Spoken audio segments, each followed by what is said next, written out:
Hello, we have with us here today Dr. Kevin Rubenstein, President-elect of International Case and also Assistant Superintendent of Elmhurst 205 in Illinois. So tell me, I know there's lots of stuff going on right now in special education, but what are some things that you focus on maybe at your own district? We are doing lots of things in Elmhurst. So one of the big things that we have been trying to do in Elmhurst is to really just make sure that everybody's on the same page about everything from the little things like procedures to the big things like what are our big initiatives. So for our procedures, we worked with our directors and our other administrators to make sure that we have a really great procedures manual, Awesome. really well written. So everybody's on the same page about when everything's due, what should be written in certain portions of an IEP as examples.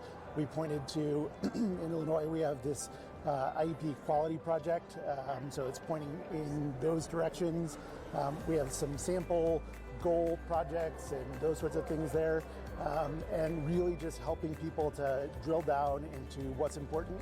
And it's really exciting because every single time I log in there to see it's on a Google Doc, there's like 10 people who are always looking at it. I was going to ask that. So the way you sort of figured out how to do it is you put it into a Google Doc, which is cloud-based and accessible, and then I guess it's probably linked on your intranet? It is, indeed, yep.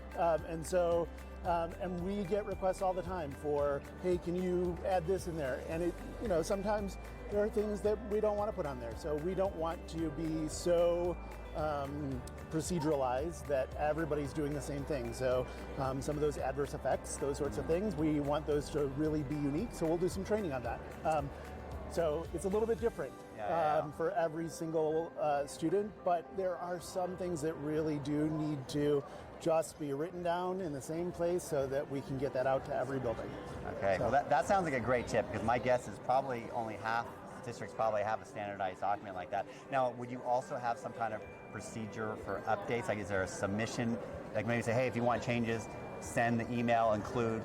How do you do that if someone wants to change? That's exactly it. So on Fridays at my team meeting, which I'll miss tomorrow, but on Fridays at my team meeting, we talk about what needs to be updated in the special ed handbook. And so, and who's updating that.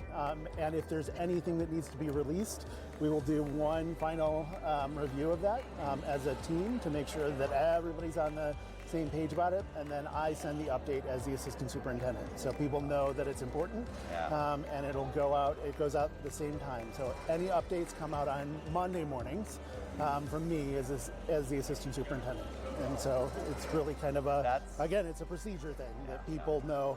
Only updates come out on Mondays. That sounds great. I mean, I think that's a great procedure for people to adopt because we all know that we need to scale for success. Yes, right? All right, absolutely. Thank you so much for sharing that. Absolutely. Thanks for having me. All right, thanks.